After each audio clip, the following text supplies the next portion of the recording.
Assalamualaikum warahmatullahi wabarakatuh. Nama saya Nur Effendi bin Ismail, bernama metrik P105257. Saya akan bentangkan ulasan mengenai dua buah buku yang mengenai sistem bahasa Arab dan dua buah buku mengenai kemahiran bahasa Arab. Baik, untuk buku yang pertama adalah tajuk Perencanaan Sistem Pengajaran Bahasa Arab. Buku ini telah ditulis oleh Dr. Munir. Penerbitnya adalah Kencana Perenada Media Group, Jakarta, Indonesia. Buku ini menerangkan tentang teori dan praktik sistem bahasa Arab. Ianya mempunyai 285 muka surat dan dibahagikan kepada subtopik yang kecil dan jelas. Buku ini juga menceritakan tentang sejarah bahasa Arab dan kemunculan ilmu nahu dan sorof selepas timbulnya kesedaran masyarakat Arab dalam memahami isi kandungan Al-Quran. Penulis juga memperincikan tentang 4 aspek kemampuan yang harus dikuasai oleh seseorang dalam pembelajaran bahasa Arab, iaitu pembelajaran mendengar atau istimak, pembelajaran percakapan atau kalam, pembelajaran baca atau qiraah, dan pembelajaran menulis atau kitabah. Untuk buku yang kedua adalah bertajuk Metodologi Penelitian Bahasa Arab, Konsep Dasar Strategi, Metod dan Teknik. Buku ini ditulis oleh Dr. Aizuddin Mustafa, MA dan Dr. Acip Hariwan. Penerbitnya adalah Rosda Karya, Bandung, Indonesia. Buku ini memberi penerangan mengenai mengapa corak pemahaman ulama berbeza ketika ditemukan dengan satu permasalahan yang sama, sedangkan sumber yang digunakannya adalah sama, iaitu Al-Quran dan Hadis. Buku ini juga memberi tarikan kepada para pembaca untuk mengenal lebih mendalam tentang ilmu bahasa Arab Al-Quran dan juga perbahasan mengenai nahu dan sorof dalam menentukan kefahaman ayat-ayat hukum Al-Quran dan Hadis. Selain itu, ia memaparkan teknik-teknik penelitian bahasa Arab. Buku ini juga menceritakan bagaimana para ulama mendalilkan perihal pemafhuman bahasa Arab dalam Al-Quran.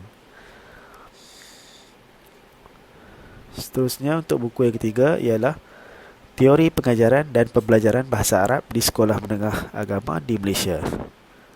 Penulisnya adalah Ahmad Kilani Muhammad.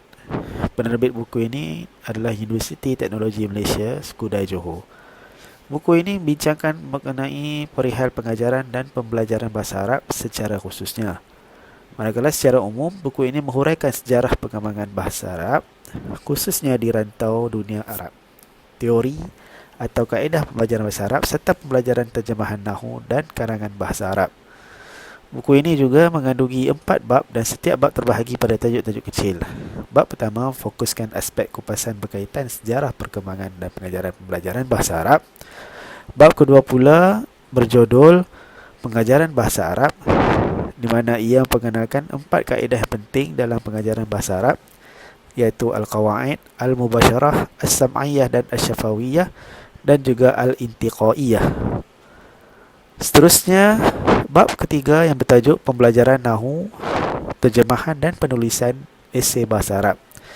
Dan dalam bab terakhir, iaitu bab keempat, karya ini pula adalah berjudul mengenai kajian kes pembelajaran bahasa Arab di sekolah-sekolah menengah agama Malaysia. Dan buku yang terakhir pula adalah bertajuk Komunikasi Bahasa Arab, Praktis untuk Guru dan Penuntut. Pengarang bagi buku ini adalah Ustaz Haji Tuan Harun Tuan, Chop Al-Farmaisuri, dan Ustaz Haji Nik Anwar Zakaria Al-Basuti. Penerbitnya adalah One Touch Creative Studio Berhad. Buku ini pengarang meletakkan dengan 14 susunan bab yang baik dengan contoh-contoh perbualan, bermula dengan bab 1 iaitu pengucapan majlis dan upacara, dan diakhiri dengan bab 14 dengan pelbagai perbendaharaan kata penting. Pengarang menampilkan contoh-contoh ayat bahasa Arab yang boleh digunakan untuk para pengacara atau pengurusi majlis untuk mengendalikan satu majlis dan upacara rasmi. Turut dimuatkan terjemahan dalam bahasa Melayu yang sepadan dengan bahasa Arab berdasarkan penggunaan dalam komunikasi antara seorang dengan yang lain. Buku ini juga memaparkan kemahiran bahasa Arab yang ada dan sandarkan cara penggunaannya dalam mengendalikan majlis dan mesyuarat serta khusus dalam bahasa Arab. Itu saja daripada saya. Sekian, terima kasih. Assalamualaikum warahmatullahi wabarakatuh.